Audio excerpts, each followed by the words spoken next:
অথচ সারাদিন চ্যাট করে, সারাদিন SMS পাঠায়। জিজ্ঞাসা করেন, সারাদিন পাঠায় উল্টা পাল্টা নাম্বারে, সারাদিন SMS পাঠাইতে থাকে।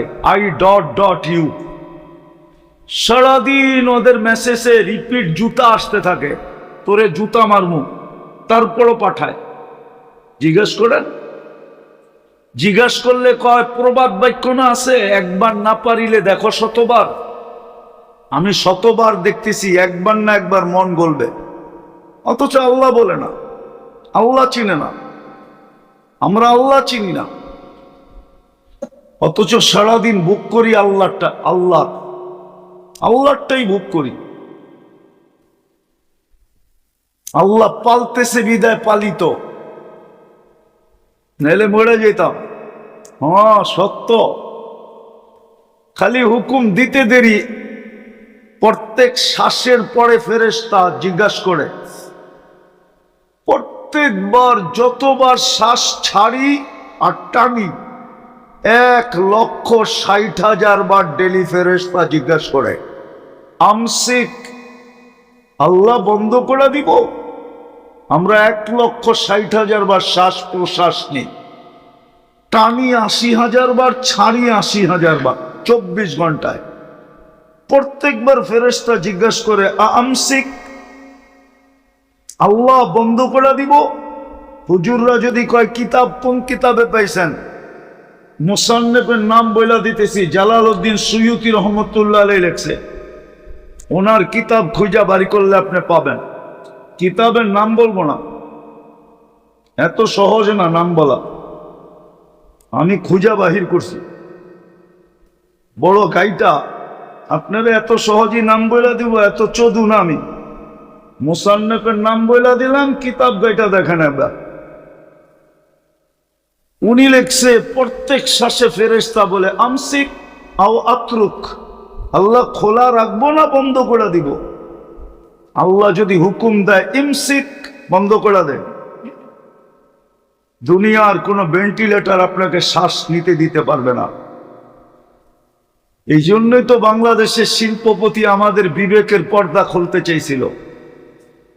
যমুনা গ্রুপের মালিক 2020 করোনা লগ্নে বলছিল, আমাকে স্বাভাবিক শ্বাস নিতে দে, আমি এন্টার যমুনা কোম্পানি তোমাদের নামে লেখা দিব। চেনেন যমুনা কোম্পানি কয় টাকার মাল? চেনেন? আপনাদের বাড়ি তো আছে যমুনা কোম্পানির ফ্রিজ। লক্ষ কোটি টাকার সম্পত্তি লেখা দিতে চেয়েছিল ডাক্তারদেরকে, যে আমাকে শুধু স্বাভাবিক শ্বাস নিতে দে, সুস্থতা দরকার নাই, স্বাভাবিক শ্বাস নিতে দে। স্বাভাবিক যুবক তো বোঝে না কথা, বুঝবো কোত্থেকে? সারাদিন ইন্টারনেটে থাকে আর নিজের যৌবন মাটির সাথে মিশায়া দিতেছে। যুবকদেরকে বললে তো রাগ হয়ে যাবে, ওরা তো বিরক্ত হয়ে গেছে ওদের জীবন লয়া, ওরা পারে না, মরা যায়। ওদের বাপ চক্কর দেখলে বোঝা যায় যে ওরা জীবন নিয়ে অতিষ্ঠ। নাইলে এরকম করবে কেন? মোটর সাইকেল চালানো দেখেন ওদের, মাঝে মাঝে তো আমি ভাবি, ও মনে হয় অতিষ্ঠ হয়ে গেছে জীবন থেকে, মরতে চাইতেছে, আজরাইল মনে হয় ওরে খুঁজা পায় না। নাইলে ও এরকম চালাইবো কেন? দেখেন না রাস্তায় চালায়, ওদের চলাফেরা দেখলে মনে হয় ওরা জীবন থেকে অতিষ্ঠ। নাইলে সারাদিন ইন্টারনেট দেখা নিজের যৌবন মাটিতে মিশাবে কেন? ওদের যৌবন তো মাটিতে মিশা যেতেছে। ওরা তো জানে না স্কুলে পড়লে কি হবে, কলেজে পড়লে কি হবে, ইউনিভার্সিটিতে পড়লে কি হবে, ও জানে না ওর যৌবনে কি এফেক্ট হইতেছে। হইতে পারে বাসর রাত্রেই ওর উইকেট পড়ে যাবে। নাউজুবিল্লাহ কোয়েন না, পরে কোয়েন। হইতে পারে বাসর রাত্রেই ওর উইকেট শেষ, নাইলে 2 বছর টিকবে, 3 বছর, এর বেশি টিকবে না। হ্যাঁ, আমার কাছে কিতাবি প্রমাণ আছে, আল্লাহ অঙ্গীকার করছেন। যুবক যদি আল্লাহ না চিনল, তাহলে দুনিয়াতে দুইটা শাস্তি দিবে।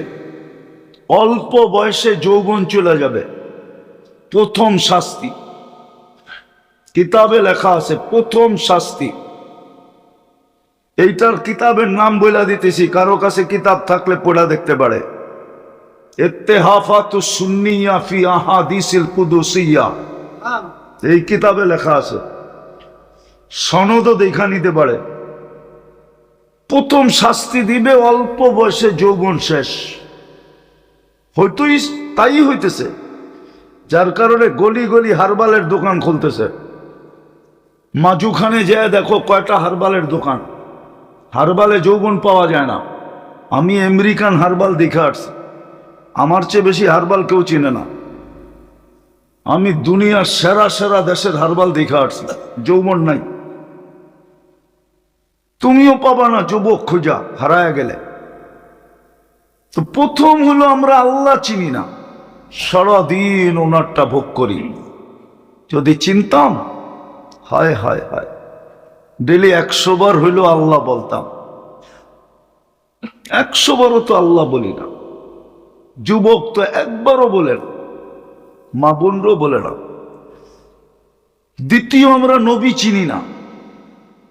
নবী যদি চিনতাম, হায় হায়, তাহলে বাংলাদেশে কাদিয়ানির অস্তিত্ব হতো না। শুধু আমার কথা নাই, উম্মতি নবী চিনে না। শুধু আমার দেশ না, উম্মত উম্মতে মুহাম্মাদি, কিন্তু নবী মুহাম্মদুর রাসূলুল্লাহ চিনে না। চিনে না। চিনলে হায় হায়, কারো মুখ খোলারই সুযোগ ছিল না। মুহাম্মদুর রাসূলুল্লাহ ব্যতীত আর কোন শব্দ নিয়ে মুখ খোলার কোনো উচিত ছিল, মুখ খোলার কোনো সুযোগই ছিল না। বলবো, এই জন্যই তো একজন ওমর রাদিয়াল্লাহু তাআলা আনহুর কাছে আসছিল। ওমর রাদিয়াল্লাহু তাআলা আনহুর কাছে আসছিল, আমি শর্ট করতেছি, আসছিল ঝগড়ার সিদ্ধান্ত নিয়া, ঝগড়ার সিদ্ধান্ত নেওয়ার জন্য আসছিল। মুসলমান, মুনাফিক আর ইহুদি, কিন্তু নিজেকে মুসলমান পরিচয় দিয়ে আসছিল। কিন্তু ও ভুল করছে এটা, যে আল্লাহর রসুল এই সিদ্ধান্ত, মুহাম্মদুর রাসূলুল্লাহ এই সিদ্ধান্ত দিছে আমার পক্ষে, অথচ আমি মুসলমান। আপনি যদি একটু, ওমর রাদিয়াল্লাহু তাআলা আনহু বুঝাইছে কিয়ামত পর্যন্ত, যে মুহাম্মদুর রাসূলুল্লাহর নামটা যখন নিছস আর ওনার সিদ্ধান্ত যখন তোর পছন্দ হয় না, আমার সিদ্ধান্ত তোর কাছে ভালো লাগে, তো একটু দাঁড়া, ভিতর থেকে তরবারিটা নিয়ে আসি। আমার সিদ্ধান্ত তোর জন্য এটা সাইজ। তাহলে মুসলমানের কাছে মুহাম্মদুর রাসূলুল্লাহ ছাড়া আর কোনো কিছুকে উচ্চারণ করারও সুযোগ ছিল না। কাদিয়ানির অস্তিত্ব হইতো কোত্থেকা? ও তো নাম নিতে হইতো, নাম শুনেই তো বলতো। মুহাম্মদুর রাসূলুল্লাহকে বাদ দিয়া প্রথম যার কাছে আইসা এখানে যাকে এজেন্সি দিছিল, ওই জুতা পিটা করে বাহির করে দিত। আমাদের এখানে চলবে না, কিন্তু আজকে চলতে চলতে কই আসছে। এই রসুলের কারণে আপনি এত বড় মর্যাদা পাইলেন, ওই রসুলই চিনেন না। আপনার মাথায় শ্রেষ্ঠত্বের মুকুট কার কারণে? কুনতুম খায়রা উম্মাহ, আপনি কার কারণে? হ্যাঁ, ওয়াজতাবাকুম, আপনি কোন কারণে? উখরিজাত, আপনি কোন কারণে? কুরআনের শব্দ দিতেছি আমি, তাফসীর করব না, বর্ণনা দিব না। শুহাদা আলান নাস, আপনি কোন কারণে? ডেলি রাত্রে, দুনিয়ার নিয়ম তো হলো মানুষ আসামিকে টোকায়, খুঁজতে থাকে। এইখানেও ইন্টেলিজেন্স আছে, হইতে পারে এসবির লোক হইতে পারে এখানে আছে, সিআইডির লোক হইতে পারে এখানে আছে, এনএসআই লোক হইতে পারে এখানে আছে, ডিজিএফআই লোক হইতে পারে এখানে আছে, সরকারি কোনো গোয়েন্দা সংস্থা হইতে পারে এখানে আছে। আর আজকে তো আরো বেশি আছে মনে হয়। হতে পারে যে হুজুর রাষ্ট্রের বিরুদ্ধে কি বলে আমরা জানি। আপনি এখন ইন্টারনেটে সার্চ দেন, বলে দিব আমি এখানে বয়ান করতেছি। আমাদের পিছনে 24 ঘন্টা গুগল ঘুরতে থাকে যে কোথায় যায় কি বলে, কোথায় যায় কি বলে। আপনি তো উম্মতে মুহাম্মাদি, কত বড় মর্যাদা দিছেন আপনাকে। এক ওয়াক্ত নামাজ পড়েন, 10 ওয়াক্তের সওয়াব নেন, তাও একা পড়লে। জামাতে পড়লে 270 ওয়াক্তের সওয়াব দেওয়া হয়। এক রাত্র ইবাদত করলে 83 বছর। হায় হায় হায়। 5 ওয়াক্ত জামাতে পড়লে 1350 ওয়াক্তের সওয়াব লেখা হয়। কত? 5 ওয়াক্ত বাজামাত পড়লে 1350 ওয়াক্তের সওয়াব লেখা হয়। এত বড় মর্যাদা কার কারণে? মুহাম্মাদুর রাসূলুল্লাহর কারণে। ওই রসুলকে চিনি না, চিনি না, আমার জাতি চিনে না, যুবকরা চিনে না। এইখানে হবে যুবক, নামও জানে না। কসম খোদা, আপনারা মনে হয় বিশ্বাস করেন না। করেন বিশ্বাস? হ্যাঁ, আমি গত পরশুদিন সিরাজগঞ্জে জিজ্ঞেস করছি, 2-4-5 হাজার মানুষ হবে, অর্ধেক যুবক নাম জানে না। হ্যাঁ হ্যাঁ, নাম জানে না, নবীর নাম জানে না। নাম জানলেও সঠিক উচ্চারণ জানে না। আমার সমাজে শিক্ষিত লোক আছে, কলেমা সহি পড়তে পারে না। না নাই? হ্যাঁ, শিক্ষিত, বড় এডুকেটেড, কলেমা পড়তে পারে না শুদ্ধ। লা ইলাহা ইল্লাল্লাহ মুহাম্মাদুর রাসূলুল্লাহ শুদ্ধ পড়তে পারে না, নবী চিনে না। আর তৃতীয় হইল ওর মূল্য জানে না, জান্নাত চিনে না। যেটা দিয়ে আল্লাহ কিনবে ওটাই চিনে না।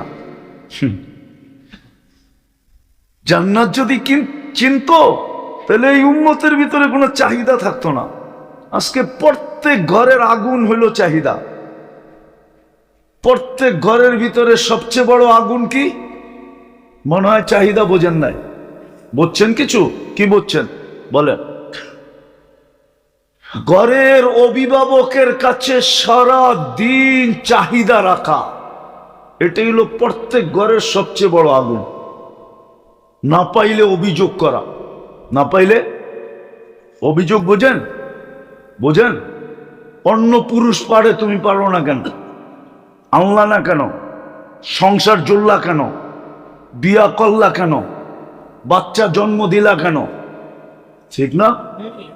অভিযোগ। দুটোটা লানত। দুটোটা কি? মনে হয় হুজুররা লানত মানতে চাইতেছে না। নাইলে ইব্রাহিম আলাইহিস সালাম কেন বললো চৌকাঠ চেঞ্জ করো? পুত্রবধূরে জিজ্ঞেস করছিল কেমন আছো? নুন আনতে পান্তা ফুরায়, পান্তা আনতে নুন ফুরায়। অথচ সত্য কথা ছিল। আমরা বড় কষ্টে আছি। তো যাওয়ার সময় বলছে ইসমাইল আসলে বলল চৌকাঠ যেন চেঞ্জ করে।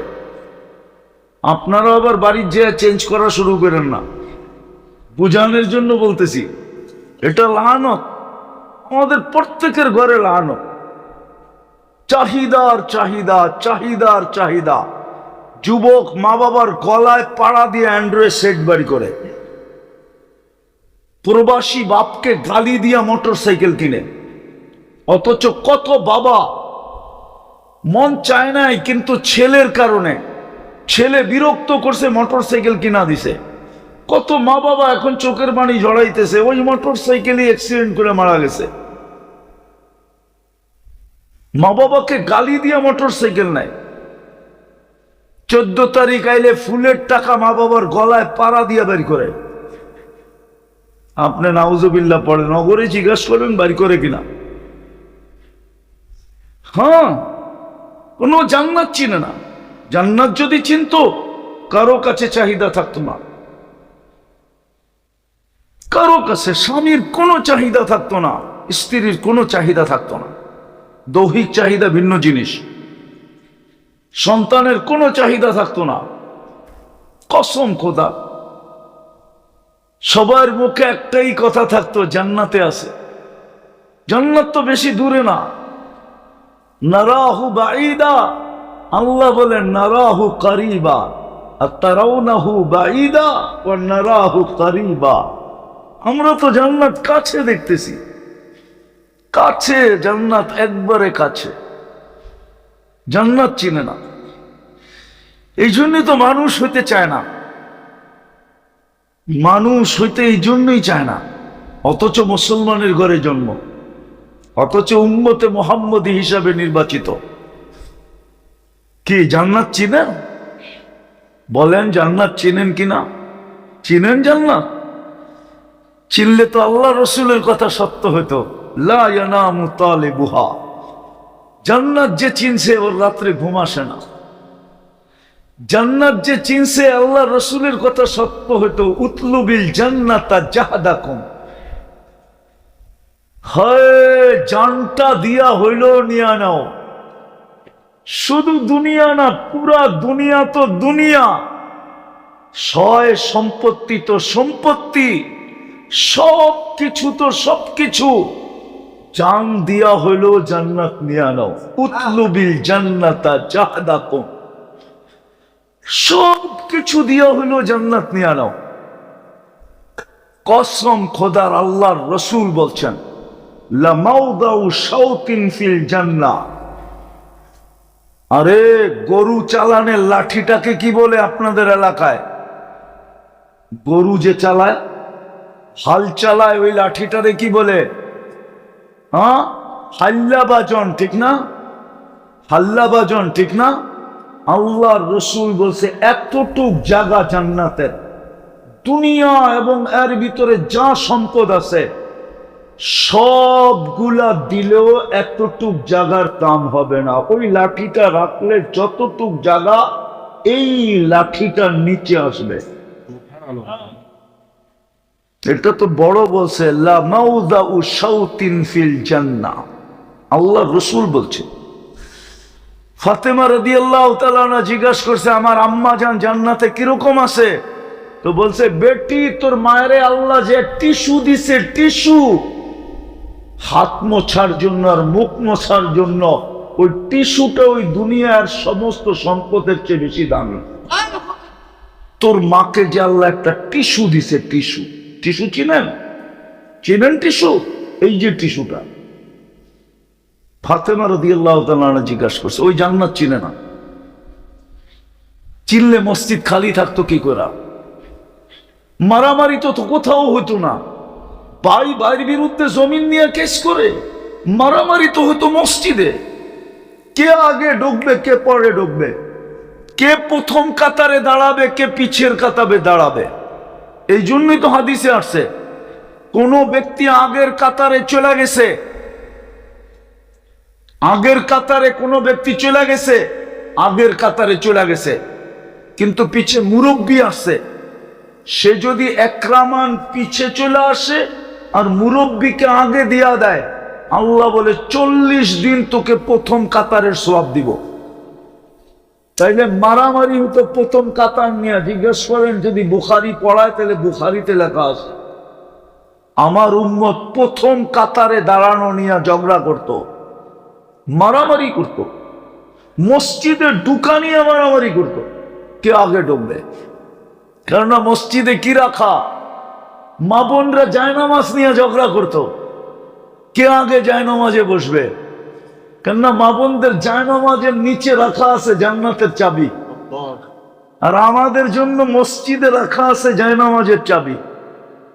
ডাকায়া প্রবাদ বাক্য বুঝবেন? বলবো? হ্যাঁ, ডাকায়ারা বলে শ্বশুর বাড়ি মধুর হাড়ি, নিত্য গেলে জুতার বাড়ি। শ্বশুর বাড়িও তো জামাইরে ডেলি আসতে দেয় না, গেলে জুতার বাড়ি দেয়। পাইসোসটা কি মাইয়া দিছি দিকা ডেলি আবি? শ্বশুরও তো পছন্দ করে না জামাই ডেলি এর বাড়িতে আসুক। আল্লাহ তো ডেলি 5 বার নিজের বাড়িতে আপনাকে ডাকে।